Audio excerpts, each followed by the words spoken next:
बहुचर्चित निठारी कांड में बड़ी खबर आई है। सोमवार को इलाहाबाद हाईकोर्ट ने 2 मामलों में आरोपी सुरेंद्र कोली और मनिंदर पंडेर की फांसी की सजा रद्द कर दी है। दोनों को फांसी की सजा के खिलाफ अपीलों पर हाईकोर्ट ने अपना फैसला सुरक्षित कर लिया था।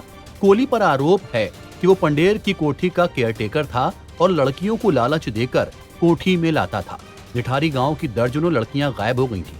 पंडेर के घर के पास नाले में कई कंकाल मिले थे। आपको बता दें कि सुरेंद्र कोली को 10 से ज्यादा मामलों में मौत की सजा सुनाई गई थी। वहीं पंडेर को 3 मामलों में फांसी की सजा मिली थी। इन दोनों ने फांसी की सजा के खिलाफ हाई कोर्ट में याचिकाएं लगाई थी। न्यायमूर्ति अश्विनी कुमार मिश्रा और न्यायमूर्ति SHA रिजवी की पीठ ने कोली और पंडेर की अपील पर यह आदेश पारित किया। पंडेर और कोली ने गाजियाबाद की CBI अदालत के निर्णय को उच्च न्यायालय में चुनौती दी थी। अदालत ने कहा कि अभियोजन पक्ष उचित संदेह से परे अपने मामले को सिद्ध करने में विफल रहा।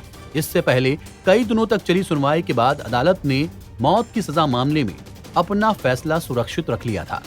गौरतलब है कि साल 2006 में निठारी गांव की कोठी नंबर D5 से नरकंकाल मिले थे। वहीं कोठी के पास नाले से बच्चों के अवशेष बरामद किए गए थे। निठारी कांड का खुलासा लापता लड़की पायल की वजह से हुआ था। चर्चाओं में आने के बाद ये पूरा मामला देश भर के लोगों के बीच फैल गया। यहाँ से मानव शरीर के हिस्सों के पैकेट मिले थे। नरकंकालों को नाले में फेंका गया था। उत्तराखंड का रहने वाला सुरेंद्र कोली D5 कोठी में मनिंदर सिंह पंडेर का नौकर था। परिवार के पंजाब चले जाने के बाद दोनों कोठी में अकेले रह रहे थे। दोनों आरोपियों ने 2 मामलों में अपनी फांसी की सजा को हाईकोर्ट में चुनौती दी थी। आरोपियों ने कोर्ट में कहा था कि इन घटनाओं का कोई चश्मदीद गवाह मौजूद नहीं है। उन्हें सिर्फ वैज्ञानिक और परिस्थिति जन्य सबूतों के आधार पर यह सजा सुनाई गई है। आपको बता दें कि आरोप है कि कोठी से गुजरने वाले बच्चों को पकड़कर सुरेंद्र कोली उनके साथ दुष्कर्म करता था और उनकी हत्या कर उन्हें नाले में फेंक देता था। निठारी गांव के लोगों का यह भी मानना है कि पंडेर की कोठी से शरीर के अंगों का व्यापार होता था।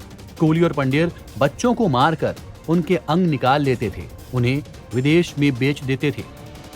NBT ऑनलाइन की रिपोर्ट।